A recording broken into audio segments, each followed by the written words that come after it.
also check around, Sounds like you are doing really, really well. Recently it has been good. So tell us a little bit like when did you start your business in China? Oh, that's a long time ago. Maybe when I was 18 years old, back in 2009. Yeah, but you start your business like very, very young in China. But when did you start applying for a business license in China here? Before I worked with other companies, and I also work with so many foreign companies. I help them to find the products in China. But for my own company, I just opened for about 1 year. Last year I opened my company. So like, what's the difference between me as a Chinese applying for a business license here, and what about you? What's the difference? Is it hard to get a business license here as a foreigner? I think for Chinese and for the foreigners are very similar, but the only thing is might be different would be that I have to, it depends. I can do business without applying visa, but I have a lot of things if I need to apply the visa through my companies, then a lot of paperwork.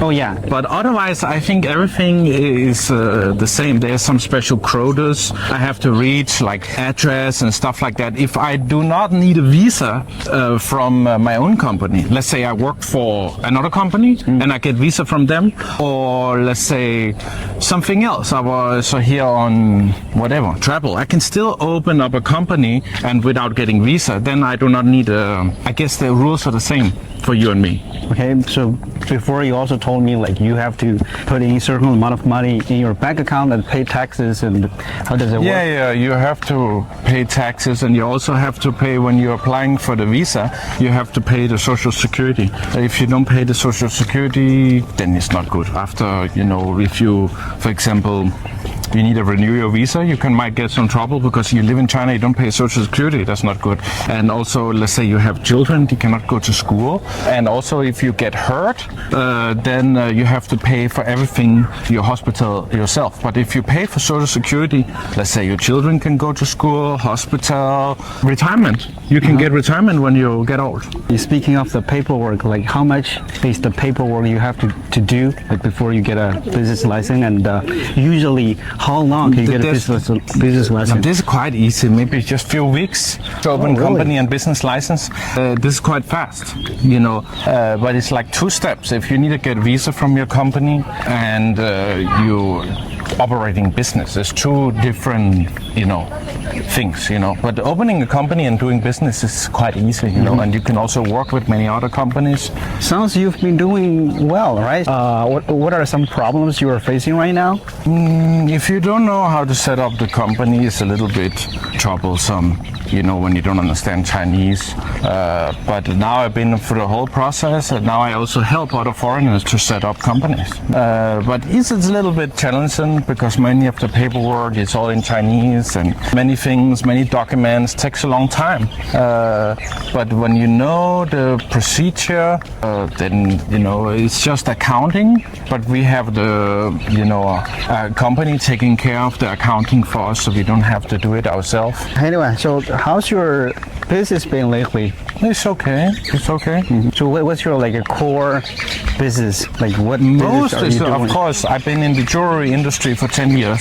So most of my business is still jewelry, but I still help a lot of foreigners, companies, factories abroad, sourcing products in China. And I also help the Chinese manufacturers to promote their own products. Like today we did review the power bank. So I also do product reviews and stuff like that, and sourcing products and jewelry. Jewelry I've been doing for so many years, and I sell to the shop mostly wholesale.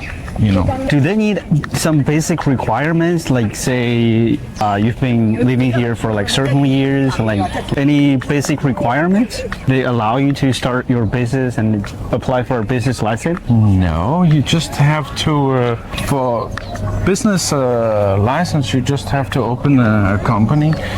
Then you can also have an online company, and you just have to make business go through your company, and you have to pay the tax, and you can can also do tax reduction. For example, if you're taking planes to visit factories, then you can deduct that from your tax, and other expenses you can deduct.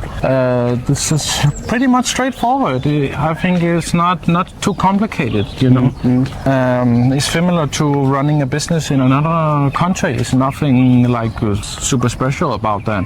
But if you're getting visa and stuff like that and living in China, and then you should, you know, like I said, pay for Social Security, go through the visa application, and there's some more steps to it, you know.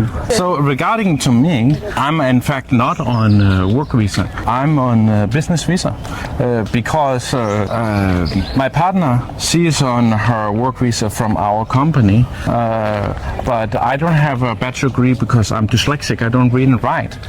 So I don't have a work visa. I'm just on a business visa. What do you mean? Like you need a bachelor degree to get a working visa? You can do it without, but then your salary for Shenzhen. So if you do it in EU, some other province, you can your salary should be much less. But for Shenzhen, as far as I know, is 50,000. Your salary every monthly have to be 50,000, and you have to pay tax of that. And I don't know how much the tax I have to pay of 50,000. If my own salary, you know, it's a lot. It's a lot of money. So you know, you could do it if you don't have a bachelor degree. But if you don't have if you have a bachelor degree, then you can just apply, and you don't really have to like receive a salary if you have your own company. Well, what are some like benefits or privilege being a foreigner and doing business in China? Because before you got invited to so many expos, and so many companies are providing connections. They connect you with Chinese companies to do business together. Yeah, but that's many times because also I'm doing about my videos, and you know I'm doing sourcing,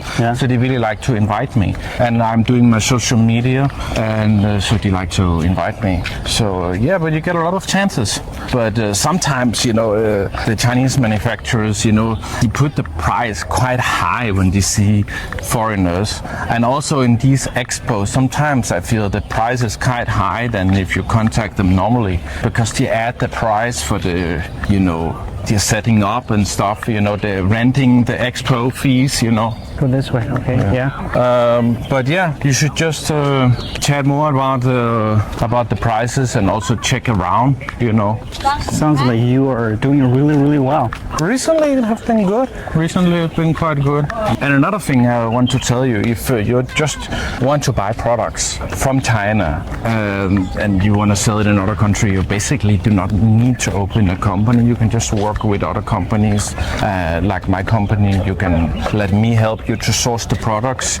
And also many people, they spend a lot of money to travel all the way to China just to buy products, and basically you don't have to do that. If you just come here to buy products, you can contact some people like me or like Steven, and we will help you to you know, find the products you need.